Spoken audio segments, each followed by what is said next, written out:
Okay, so just through a quick recap on some of the things we touched on last night in terms of body movement and styling for the girls. So we were working on isolating that rib cage, hands on the hips just to keep your hips from getting overly engaged. And we worked on, remember, moving that rib cage from side to side. You can start small as you like, that's fine, and work up to making the movement bigger. And again, try not to bring the shoulders up when you do it, try and keep those down and keep the hips steady. And then you're going to move it forward and back.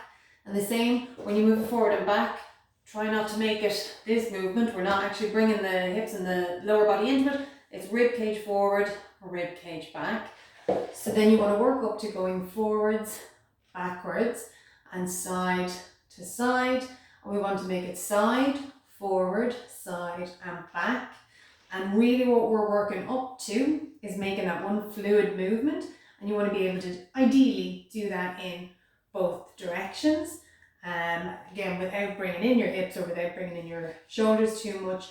So just work, practicing side to side, practicing forward and back, and then slowly in one circle, and then working up to making that a fluid movement. So that's something that you can be working on regularly. And when you do that, you really want to engage that core. So just tighten that core a little bit. That really helps to keep everything else steady.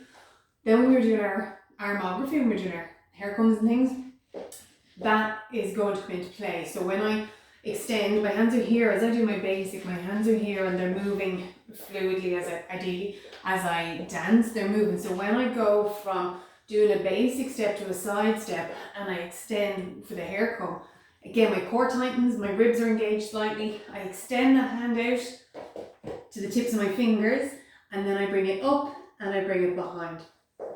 So I don't want to overreach, and it's not about just stretching out the arm, it's actually the whole body from the feet all the way through your core up to your ribs, and everything is connected. So we don't want to just throw an arm out or throw an arm up for the sake of it. We want to engage. So when I do a hair comb and I extend that arm, everything it's pushing, the body is pushing that movement out as well, and it comes up. And the same when we did the box step and we're doing our arms, the hands are here from my basic, and then I extended it down, we went down, we brought it up to the face, and then when we, I'm going to try to slide it, when we extended those hands out from here, again I engaged my core, the hands pushed out and rotated back in. But as I push it out, I tighten my core, and I'm not pushing ribs from both sides, but my core is engaged and my chest is slightly, my ribcage is slightly pushing forward as I extend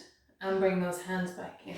So anytime we do a hair comb or we do arm styling or even just on our basic, my core is engaged and my ribs are also moving, and that will really bring your styling, your armography, all those things to the next level. If you can think about it as not just being a hand movement or an arm movement, it's actually an extension of your body movement. So work on your isolations and your extensions, and if you have any questions, just shout me next week.